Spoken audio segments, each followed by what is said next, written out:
Hello friends, मैं सुनीता आप सभी का अपने यूट्यूब चैनल पर बहुत बहुत स्वागत करती हूँ। तो जो आज का हमारा नया टॉपिक है 18वीं शताब्दी में नए राजनीतिक गठन। अब इसमें इससे पहले हमने जो कि मुग़ल साम्राज्य के बारे में जाना और इससे पहले दिल्ली के सुल्तान, इसके अलावा जो सामाजिक जनजातियाँ थी और इसके अलावा संस्कृति, इन सब के बारे में हमने पिछले अध्याय में पढ़ा था। ये सब हमारे ये जो बुक है उसमें हमने एक एक अलग अलग चैप्टर विशेष रूप से पढ़े थे। तो अब क्या हो रहा है, अब इसमें हम आगे पढ़ेंगे 18वीं शताब्दी में आए कुछ राजनीतिक गठन। वे समाज में किस प्रकार का परिवर्तन आ रहा था सामाजिक रूप से और राजनीतिक रूप से। उसमें कौन कौन से जो राजा थे वे उभर कर आ रहे थे। तो चलिए अब हम अपना जो चैप्टर है वे शुरू करते हैं। इसमें जो ऊपर विशेष रूप से ये जो इसकी भूमिका बनाई गई है इस चैप्टर की, तो हम सीधा अपने सीधे सीधे टॉपिक पे आते हैं। देखिए, अब 18वीं शताब्दी के जो राजनीतिक संगठन बन रहे थे, जो नए नए रूप में उभर कर सामने आ रहे थे, ये देखिए वे जैसे कि इसमें जो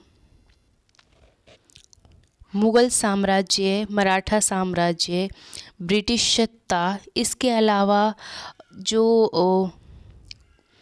18वीं शताब्दी में मुग़ल साम्राज्य था, उसके बाद जो भी उसके उत्तराधिकारी आए वे कमज़ोर पड़ते चले गए।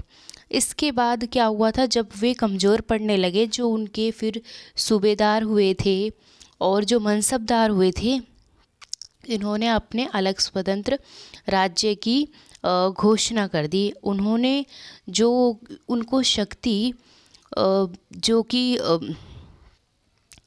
दिल्ली से उन्हें प्राप्त थी, अब दिल्ली केंद्र बन चुका था। मुग़ल सम्राट के बाद अब दिल्ली सत्ता का केंद्र बन चुका था। तो जो भी उनके अगले उत्तराधिकारी हुए थे वे काफ़ी कमज़ोर हुए थे, लेकिन जो वहाँ के मनसबदार थे, जो सूबेदार थे, वो अधिक शक्तिशाली हुए। उनकी जो शक्तियाँ थी वे अधिक बढ़ती चली गई थी।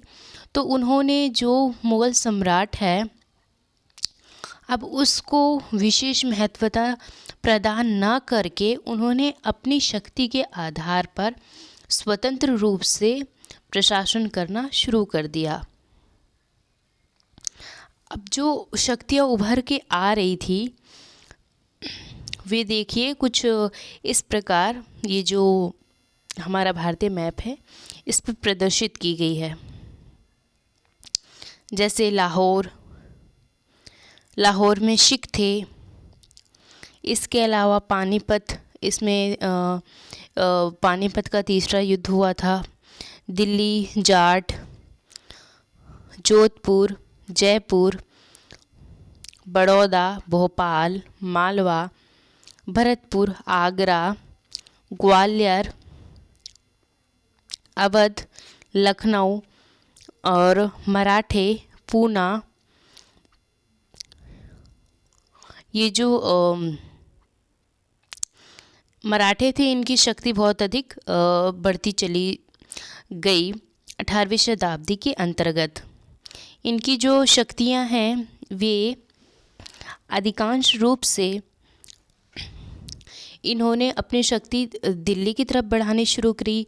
इसके बाद ग्वालियर, आगरा, भोपाल, हैदराबाद, इसके बाद फिर जो दक्षिण भारत का हिस्सा था उधर भी अपनी शक्ति इन्होंने बढ़ाने का प्रयास किया। हैदराबाद, बंगाल, मुर्शिदाबाद, ये सब जो हैं, सबसे पहले तो ये जब मुग़ल साम्राज्य दिल्ली पर था तब, और तब की जो उसकी जो कि सुल्तान थे, जो कि सम्राट थे, उनके क्षेत्र अधिकार में कितने सारे राज्य हुआ करते थे, वे यहाँ से लेके कुल मिलाकर यहाँ तक देखने को मिलते हैं। फिर इन्हीं से आगे चलकर ये जो हम सीमाएं देख रहे हैं मुग़ल साम्राज्य की, ये सब पहले मुग़ल नियंत्रण के अंतर्गत थे। लेकिन जैसे ही मुग़ल शासक, जैसे औरंगजेब तक मुग़ल साम्राज्य चला, इसके बाद के जो भी उत्तराधिकारी हुए वे बहुत कमज़ोर हुए। इसके बाद से वे अपनी सत्ता अलग स्थापित करते चले गए। तो इसी क्रम में आगे यही चीज़ मानचित्र 2 में दी गई है। जब यहाँ से मुग़ल सम्राट से ये लोग अलग अलग रूप में उभर कर आए, जैसे कि मराठे आए थे, इसके अलावा जाट आए थे, और अवध के नवाब आए थे, बंगाल और मालवा, गुजरात, सिख, ये सब उभर कर अलग अलग सामने आने लग गए थे। अपनी जो शक्ति है उसका प्रचार प्रसार करने लग गए थे। अब इसी तौर पर आगे आते हुए हम देखते हैं, अब इसमें कुछ आगे और बढ़ते हैं तो उसमें अब ब्रिटिश साम्राज्य भी अपनी शक्तियाँ बढ़ाने लगता है। उसका भी हमारे जो भारत पर विभिन्न प्रकार के प्रदेश हैं अपना नियंत्रण स्थापित करने लग जाते हैं। और इसी दौरान बहुत से अलग अलग जो संगठन हुए थे वे छोटे छोटे रूप में उभर कर निकल रहे थे। और देखिए अब 18वीं शताब्दी की जो उथल पुथल थी साम्राज्य की, वो कुछ इस प्रकार जो हमारा नक्शा है उस पर दर्शाया गया है। जैसे सिख इधर लाहौर, दिल्ली, आगरा, सिंध, गुजरात, बड़ौदा और ये राजपूत। इसके अलावा मराठा जो कि पुणे उनकी प्रमुख राजधानी थी, और गोवा, हैदराबाद, कर्नाटक, मैसूर और मसूलीपट्टनम, उड़ीसा, निजाम, हैदराबाद, ये भी एक प्रमुख केंद्र था जो कि बाद में उभर कर सामने आया, और लखनऊ, अवध भी। इसके अलावा ये देखिए इलाहाबाद, बनारस, पटना, बिहार और मुर्शिदाबाद, बंगाल भी एक शक्तिशाली राज्य था प्रारंभ में, जब इसने जो कि मुग़ल सत्ता थी उसके जो कमज़ोर उत्तराधिकारी थे उससे हटके एक अलग साम्राज्य स्थापित कर लिया था, स्वतंत्र राज्य की घोषणा कर दी थी। इसके बाद इस पे धीरे धीरे ब्रिटिश काल में ब्रिटिशर्स की शक्ति इन राज्य में बढ़ती चली गई। उन्होंने अपनी नीतियां लागू कर दी, धीरे धीरे अपनी शक्ति बढ़ाने लगे जब ब्रिटिश लोग आए। ढाका और कोलकाता ये कुछ विशेष प्रकार की 18वीं शताब्दी के सामाजिक परिवर्तन की बात करी है, और जो संगठन बनते चले आए इस रूप में थोड़ा सा हम यहाँ से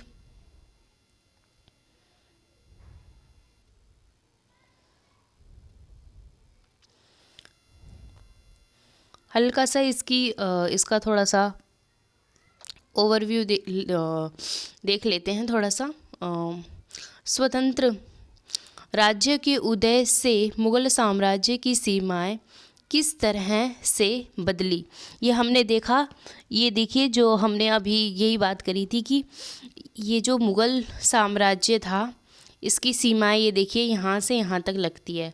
अब इसमें क्या हुआ, जैसे कि मुग़ल साम्राज्य के जो उत्तराधिकारी कमज़ोर होते चले गए तो उनकी सीमाएं किस प्रकार बदलती चली गई, इसे हमने देख लिया।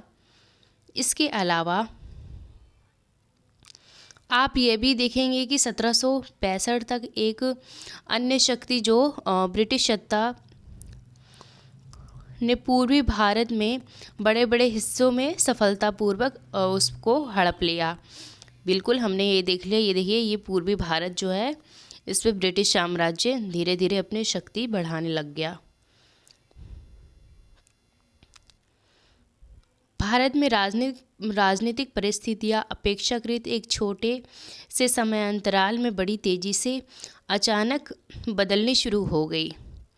बिल्कुल 18वीं शताब्दी के पूर्वार्ध में 1707 जब औरंगजेब की मृत्यु हुई से 1761 तक जब पानीपत का तीसरा युद्ध लड़ा, उसके दौरान उपमहाद्वीप में नई राजनीतिक शक्तियाँ जो हैं वे बढ़ने लगी। उन सब के बारे में हम आगे और अधिक जानकारी प्राप्त करेंगे। मुगल साम्राज्य और परावर्ती मुगलों के लिए संकट की स्थिति। अब देखिए, चलिए हम आगे बढ़ते हैं इसी क्रम में। 17वीं शताब्दी के अंतिम वर्षों में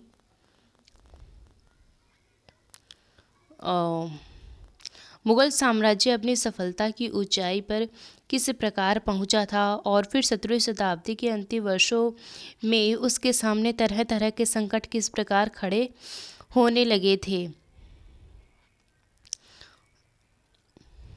ऐसा अनेक कारणों से हुआ। बादशाह औरंगजेब ने दक्कन में लंबी लड़ाई लड़ते हुए साम्राज्य के सैन्य और वित्तीय संसाधनों को बहुत अधिक खर्च कर दिया था। जो औरंगजेब ने दक्कन का जो इलाका था दक्षिण भारत में, उसे जीतने में बहुत अधिक धन खर्च कर दिया था और सैन्य शक्ति भी बहुत अधिक गंवाई थी। औरंगजेब के उत्तराधिकारियों के शासनकाल में साम्राज्य के प्रशासन की कार्यकुशलता समाप्त होने लगी और मनसबदारों की शक्तिशाली वर्गों को वश में रखना केंद्रीय सत्ता के लिए कठिन हो गया। अब क्या हुआ, जो औरंगजेब की शक्ति घटती जा रही थी, धन खर्च हो रहा था, सैनिक शक्तियाँ अधिक लग रही थी, तो उससे क्या हुआ था, जो मनसबदार थे इन सब की शक्तियाँ बढ़ती जा रही थी और उन पर मतलब नियंत्रण स्थापित करना या उनको नियंत्रण में रखना थोड़ा मुश्किल का कार्य हो रहा था। सूबेदार के रूप में नियुक्त अभिजात अक्सर राजस्व और सैन्य दोनों जो कार्य पर नियंत्रण रखते थे। जो सूबेदार थे वे एक तो कर वसूलते थे, इसके अलावा जो सैनिक प्रबंध देखते थे, जैसे वो दीवानी फैसले हो गए या फिर फौजीदारी फैसले हो गए, इन सब का कार्य करते थे जो सूबेदार थे। इससे मुगल साम्राज्य के विशाल क्षेत्र पर उन्हें विस्तृत राजनीतिक, आर्थिक और सैन्य शक्ति मिलती। जाहिर सी बात है, जो व्यक्ति राज्य की सैनिक व्यवस्था देखेगा और इसके अलावा न्यायिक कार्य भी देखेगा, जैसे फौजीदारी व्यवस्था और दीवानी व्यवस्था और कर भी वसूलेगा, तो उनकी जो आर्थिक स्थिति है वो मजबूत होगी, सैन्य शक्ति भी मजबूत होगी। जब ये शक्तियाँ मजबूत होंगी तो राजनीतिक स्थिति में उसकी जो स्थिति होगी, जाहिर सी बात है, वे अच्छी होगी और शक्तिशाली होगी। सूबेदारों ने प्रांतों पर अपना नियंत्रण सुदृढ़ किया। राजधानी में पहुंचने वाले राजस्व की मात्रा में कमी आती गई।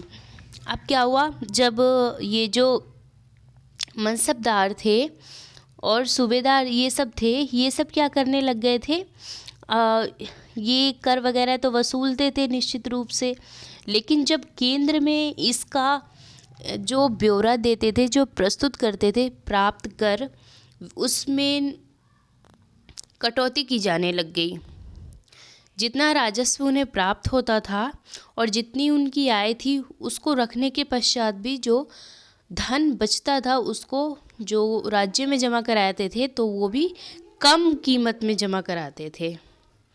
उत्तर और पश्चिम भारत में अनेक हिस्सों में हुए जो जमींदारों और किसानों के विद्रोहों और कृषि आंदोलन ने इन समस्याओं को और भी गंभीर बना दिया। कभी कभी ये विद्रोह बढ़ते हुए करों के भार के विरुद्ध किए गए और कभी कभी ये शक्तिशाली मनसबदारों द्वारा अपनी स्थिति को सुदृढ़ करने की कोशिश थी। अतीत में भी विद्रोही समूह में मुगल सत्ता को चुनौती दी थी, परंतु अब ऐसे समूहों ने क्षेत्र की आर्थिक साधनों का प्रयोग अपनी स्थितियों को मजबूत करने के लिए किया। जिस तरह धीरे धीरे राजनीतिक और आर्थिक सत्ता प्रांतीय सूबेदारों और स्थानीय सरदारों एवं अन्य समूहों के हाथों में आ रही थी, औरंगजेब की जो उत्तराधिकारी इन बदलावों को रोक न सके। अब ये जो मुग़ल सत्ता थी उसकी जो स्थिति कमज़ोर हो रही थी, इन सब के बारे में बताया गया है। ये या तो जो ज़मींदार होते थे, जो कर वसूलने वाले होते थे, वे तो या तो किसान से बहुत अधिक कर वसूलते थे। इसके अलावा जो किसान थे वे इनका विद्रोह भी कई स्थानों पर देखने पर मिला। सरदारों का विद्रोह किया और कुछ सरदार ऐसे थे जो अपनी शक्ति समाज में बढ़ाते चले जा रहे थे। तो इन सब का जो किसानों का जिनका शोषण हो रहा था, उन्होंने कई बार इसकी प्रति आवाज़ भी उठाई। और इसके अलावा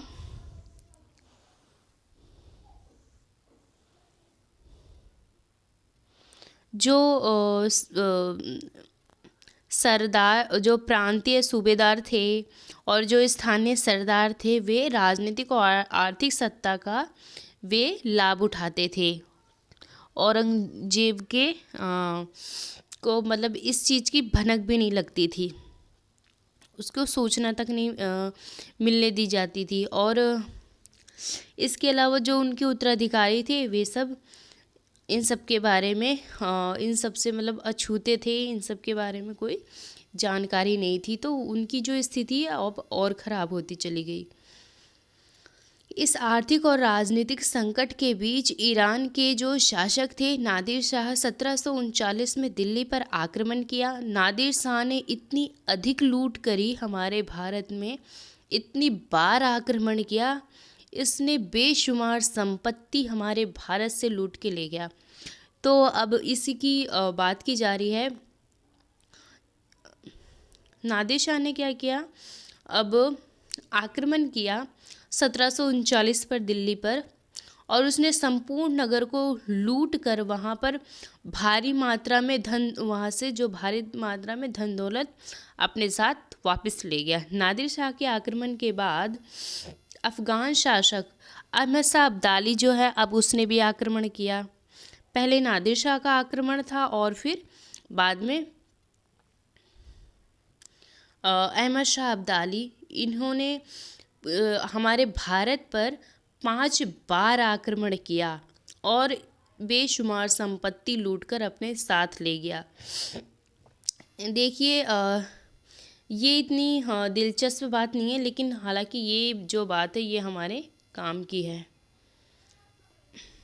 देखिए नादिर शाह का जब दिल्ली पर आक्रमण हुआ तो उसका जो वर्णन किया है कुछ लेखकों ने, वे कुछ इस प्रकार है कि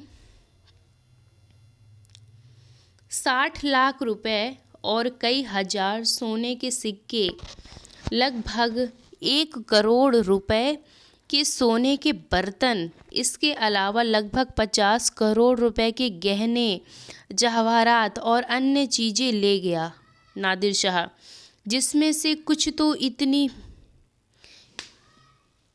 बेशकीमती थी कि दुनिया में उसका मुकाबला कोई नहीं कर सकता। जैसे तख्त ताऊत, मयूरी सिंहासन। जो मयूरी सिंहासन था, जिसे तख्त ताऊत कहा जाता था, वे उसमें इतने बारीकी से सोने, हीरे, पन्ने, जवाहरात, इन सब की जो बेशकीमती रत्न थे, जैसे नीला पन्ना और विभिन्न प्रकार के रंगीन जो भी बेशकीमती रत्न थे और सोने चांदी, इन सब से जो तख्ते ताहूत इन सब से जड़ा हुआ था और बेशुमार बहुत कीमती था। वे सोने चांदी, इसके अलावा हीरे और पन्नों से जुड़ा हुआ, उसे नादिर शाह आक्रमण के समय अपने साथ उठाकर ले गया। उसका कुछ ये देखिए, ये छोटा सा चित्र है नादिर शाह का।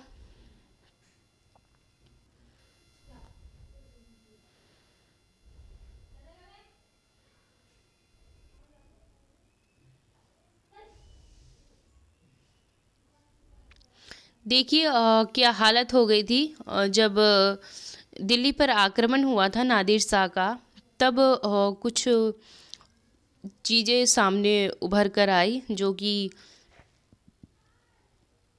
वृत्तांतों में मिलता है। जो कभी मालिक थे वे अब बड़ी दर्दनाक हालत में आ गए। जिन्हें कभी भरपूर आदर इज्जत दी जाती थी, उन्हें अब प्यास बुझाने के लिए पानी भी नहीं मिलता। अलग थलग पड़े लोगों को उनके कोने से खींचकर बाहर निकाल दिया गया और दौलतमंदों को भिखारी बना दिया गया। जो शौकीन लोग कभी तरह तरह के सुंदर कपड़े पहनकर पोशाकों का नया नया फैशन चलाते थे, अब नग्न घूमने लगे और जिसके पास ज़मीन जायदाद की कोई कमी नहीं थी वे अब बेघर हो गए। नया शहर शाहजहानाबाद अब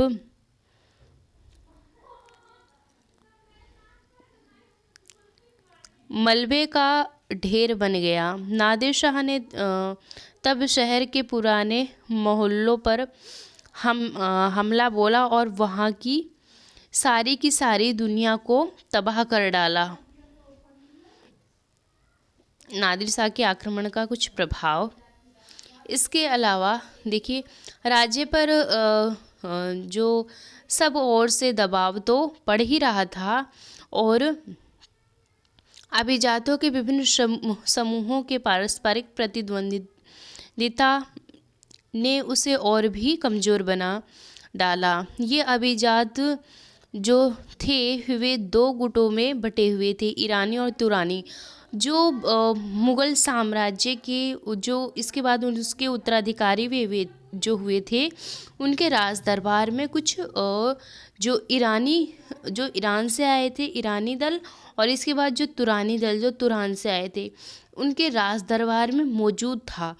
तो वो कभी ये जो दल था किसी मामले में किसी दूसरे समूह का विरोध करता, तो कभी दूसरा समूह पहले समूह का विरोध करता था। तो आपस में जो दरबार था उसमें एकता नहीं थी। इसके कारण जो मुग़ल सत्ता के जो अधिकारी हुए, उनके जब दरबार में इस प्रकार का मनमुटाव होने लगा तो वे और अधिक कमज़ोर होते चले गए और काफ़ी समय तक परावर्ती मुग़ल बादशाह इनमें से एक दूसरे के समूह के हाथों की कठपुतली बने रहे। तो जैसे जो राजा बने या जो बादशाह बने, वे या फिर जैसे दो गुट था, तो कुछ जो बादशाह थे वो या फिर ईरानी दल वालों की सुनते थे या तुरानी दल वालों की, तो उनकी हाथों की कठपुतली बनते चले गए। इसके अलावा कुछ जैसे कुछ जो कठपुतली बने थे उनके नाम यहाँ पे दे रखे, जैसे फर्रुखसियार थे। इसके अलावा आलमगीर द्वितीय थे। इनकी देखिए प्रारंभ में इनकी खूब आवभगत हुई जब ये बादशाह बने, लेकिन बाद में इनकी हत्या कर दी गई। फिर जो दो और बादशाह थे, जो एक तो आलम शाह और दूसरा आलम शाह द्वितीय, इनको अभिजात वर्गों ने अंधा करा दिया था। जब इनका साम्राज्य और कमज़ोर पड़ा तो नए नए राज्यों का उदय हुआ, प्रांतों का उदय हुआ। सबसे इसमें से सबसे मुख्य बात यह है कि सबसे पहला जो कि नए नए राज्यों का उदय हो रहा था, सबसे पहला अवध था, फिर इसके बाद बंगाल और फिर हैदराबाद। ऐसे राज्यों जो मुगलों के पुराने शासनकाल में वतन जागीरों के रूप में काफ़ी स्वतंत्र थे। इनमें से राजपूत प्रदेश भी शामिल थे। और इसके बाद जो मराठे, सिख, जाट के जो राज्य आते हैं, ये भिन्न भिन्न आकार के थे। ये सब जैसे अब देखिए मुग़ल काल के जो जागीर हो गए, इसके अलावा जो सिख है, मराठे हैं और जाट हैं, ये सब नए रूप में उभर कर आने लग गए। इसके अलावा जो पुराने मुग़ल प्रांतों में सम्मिलित थे, सबसे पहले देखिए उनके जो पुराने प्रांतों में एक था अवध, जिसे शाह आदत खां ने एक अलग रूप से स्वतंत्र राज्य के रूप में उसे स्थापित किया। इसके बाद मुर्शीद कुली खां, इन्होंने बंगाल को एक विशेष रूप से स्वतंत्र राज्य स्थापित किया। इनमें इसकी महत्वपूर्ण भूमिका थी। और इसके बाद हैदराबाद, इसको आसफ जहाँ ने स्वतंत्र रूप से एक नए राज्य के रूप में उसके स्थापित किया। तो अब हम इसी क्रम में आगे बढ़ते हैं। हमने यहाँ पे हैदराबाद के बारे में पढ़ा था। इसके बाद अवध और बंगाल, इसको हम क्रम अनुसार देखेंगे। सबसे पहले हम हैदराबाद से शुरू करते हैं। तो जो हैदराबाद है, इसे निज़ाम उल मुल्क आसफ जहाँ, जो कि 1724 से 1748 के बीच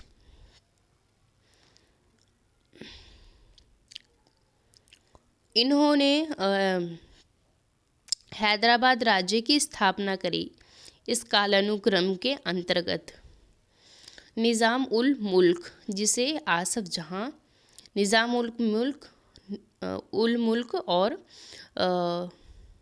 इसी का आगे बढ़ते क्रम में नाम है आसफ जहाँ, इन्होंने स्थापना की हैदराबाद राज्य की। और मुग़ल बादशाह फ़र्रुखसियार के दरबार का एक अत्यंत शक्तिशाली सरदार था, जो निज़ाम उल मुल्क आसफ जहाँ जो है, ये एक शक्तिशाली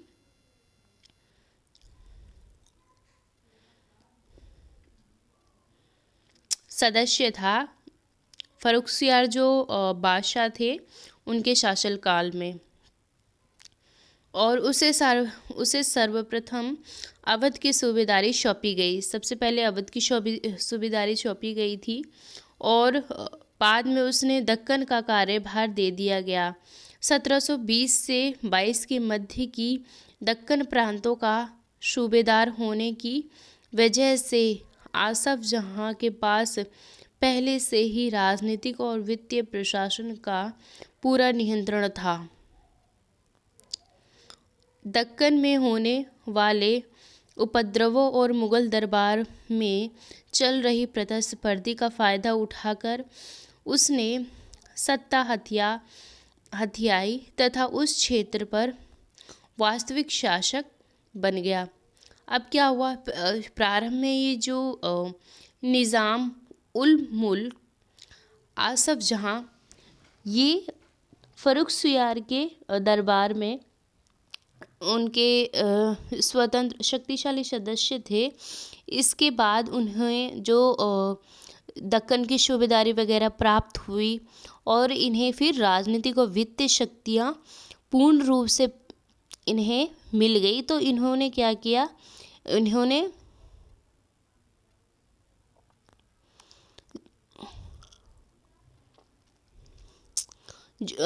अपने शासनकाल में दक्कन में कुछ हल मतलब अव्यवस्था फैली हुई थी, तो इन्होंने उसी का फ़ायदा उठाकर स्वतंत्र राज्य की घोषणा कर दी।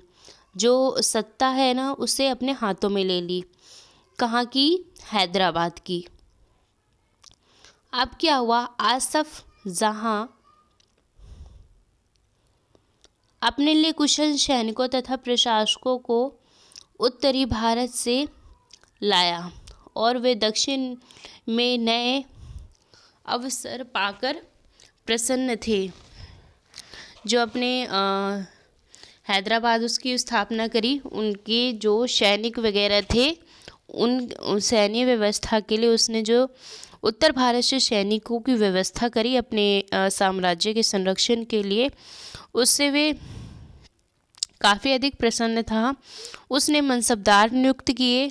अब देखिए हैदराबाद में जो निजाम उल मुल्क है उसने सैनिक व्यवस्था जो थी वे बादशाहों से नहीं मांगी, मुग़ल बादशाहों से ना मांगकर उत्तर भारत से सैनिक व्यवस्था करी। इसके बाद मनसबदार नियुक्त किए।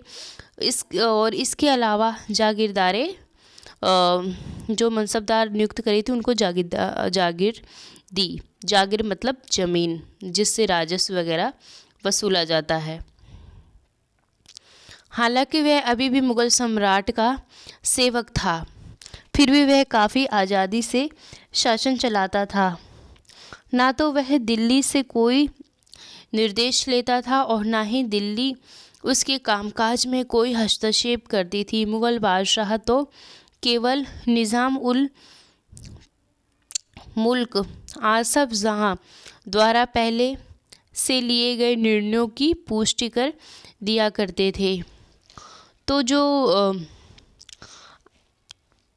निज़ाम उल मुल्क ने अपने स्वतंत्र राज्य की स्थापना करी थी, ये ना दिल्ली से किसी प्रकार से कोई विशेष सलाह मशवरा लेते थे अपने राज्य को चलाने के लिए, और ना ही दिल्ली इसमें कोई हस्तक्षेप करता था, मतलब मुग़ल बादशाह।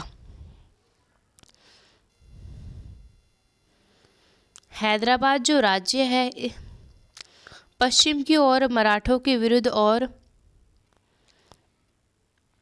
पठारी क्षेत्रों के स्वतंत्र तेलुगु सेनानायकों के साथ युद्ध करने में सदा संलग्न रहता था।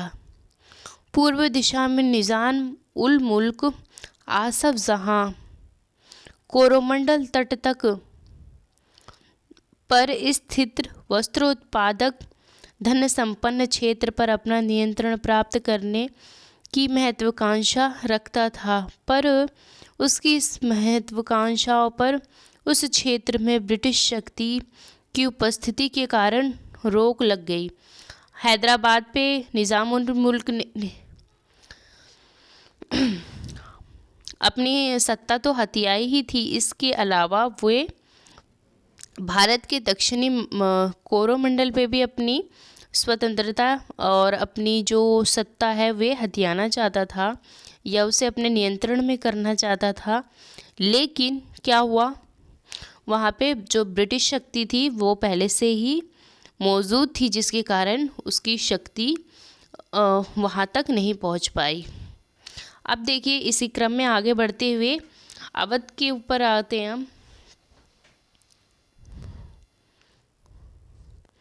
बुरहान उल मुल्क सआदत खां को 1722 में अवध का सूबेदार नियुक्त किया गया। बुरहान उल मुल्क सआदत खां कब इसे सूबेदार नियुक्त किया गया? 1722 में। मुग़ल साम्राज्य का विघटन होने पर जो राज्य बने उनमें से यह एक सर्वाधिक महत्वपूर्ण राज्य में से एक था, अवध, जिसमें आगे चलकर जो ब्रिटिश शक्ति है उन्होंने अपनी शक्ति और अधिक बढ़ाई थी। हालांकि उससे पहले जो उसकी भूमिका हम पढ़ते हैं, पहले तो ये किस प्रकार स्वतंत्र हुआ मुग़ल साम्राज्य से। अवध एक समृद्धिशाली प्रांत था जो गंगा नदी के उपजाऊ मैदान में फैला हुआ था और उत्तर भारत तथा बंगाल के बीच व्यापार का प्रमुख मार्ग उसी से होकर गुजरता था। ये जो अवध है वे कहाँ फैला था? गंगा नदी जो है उसका मैदानी इलाका वहाँ पर अवध था। इसके अलावा जो उत्तर भारत और बंगाल ये जो केंद्र हैं ये व्यापारिक केंद्र थे और जो इसका मार्ग होकर गुजरता था वे यहाँ से गुजरता था, अवध से। बुरहान उल मुल्क ने भी अवध की सूबेदारी, दीवानी और फौजदारी एक साथ अपने हाथ में ले ली और सूबे के राजनीतिक, वित्तीय और सैनिक मामलों का एक मार्ग करता धरता बन गया। इन्हें भी बिल्कुल ठीक हैदराबाद के नवाब की ही तरह इनको सूबेदारी प्राप्त थी दरबार से और दीवानी, फौजदारी अधिकार प्राप्त थे और राजनीतिक और वित्तीय, सैनिक मामले ये सब इन्हें स्वतंत्र रूप से प्राप्त थे, तो इसका इन्होंने लाभ उठाया। बुरहान उल मुल्क ने अवध क्षेत्र में मुगल प्रभाव को कम करने की कोशिश के चलते गुलामों द्वारा नियुक्त, अब देखना इन्होंने अवध पर अपना अधिकार तो जमा लिया, लेकिन अपने अधिकार को जारी रखने के लिए जो मुगलों द्वारा जागीरदार थे उनकी संख्या में इन्होंने कमी लाई और साथ ही साथ जो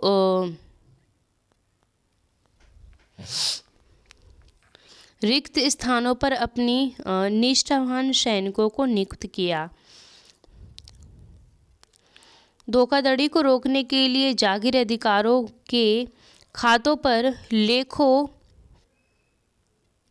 खातों एवं लेखों की जांच की गई और नवाब के दरबार द्वारा नियुक्त अधिकारियों द्वारा सभी जिलों के राजस्व का फिर से निर्धारण किया गया। क्या हुआ? जो अब देखिए इन्होंने अपनी शक्ति बढ़ानी शुरू करी। जो राजस्व जो जागीरदार थे अवध में पहले से नियुक्त, जो कि मुगलों द्वारा किए गए थे, उन सबको हटाकर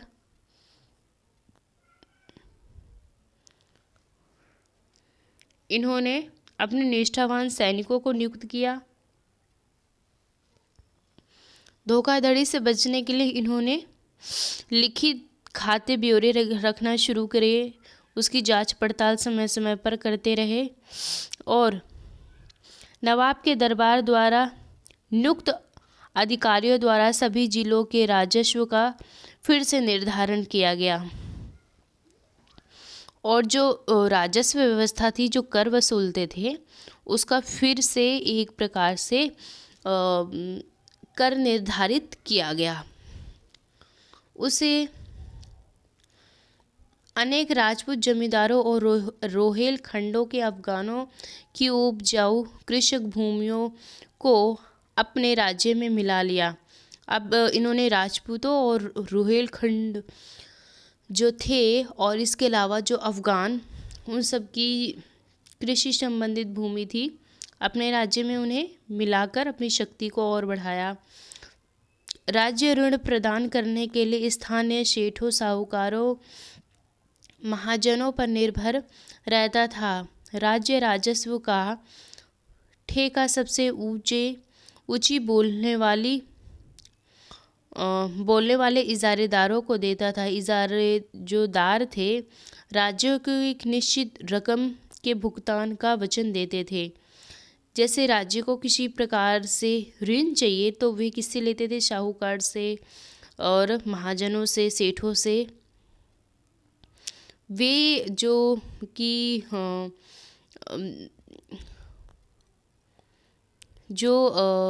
बुरहान उल मुल्क हैं, जो कि अवध के संस्थापक हैं, वे उनके प्रति अपनी निष्ठा रखते थे और वचन देते थे कि हम आपको इतना भुगतान इतनी रकम का भुगतान करेंगे, ऐसा वचन दिया करते थे। और फिर इसके बाद फिर गारंटी के साथ वे उनको रकम देते थे और वे भुगतान का वचन देते थे।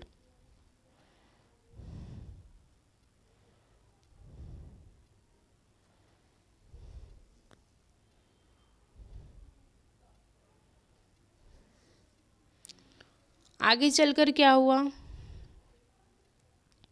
इन परिवर्तनों के फलस्वरूप साहूकारों और महाजनों जैसे नए राजनीतिक समूह राज्यों के राजस्व प्रणाली के प्रबंध को प्रभावित करने लगे। पहले ऐसा कभी नहीं हुआ था। अब ये सामाजिक व्यवस्था और राजस्व को अपने तरीकों से प्रभावित करने लगे। जैसा कि वर्तमान में चल रहा था वैसा नहीं था। अब देखिए बात आती है बंगाल की।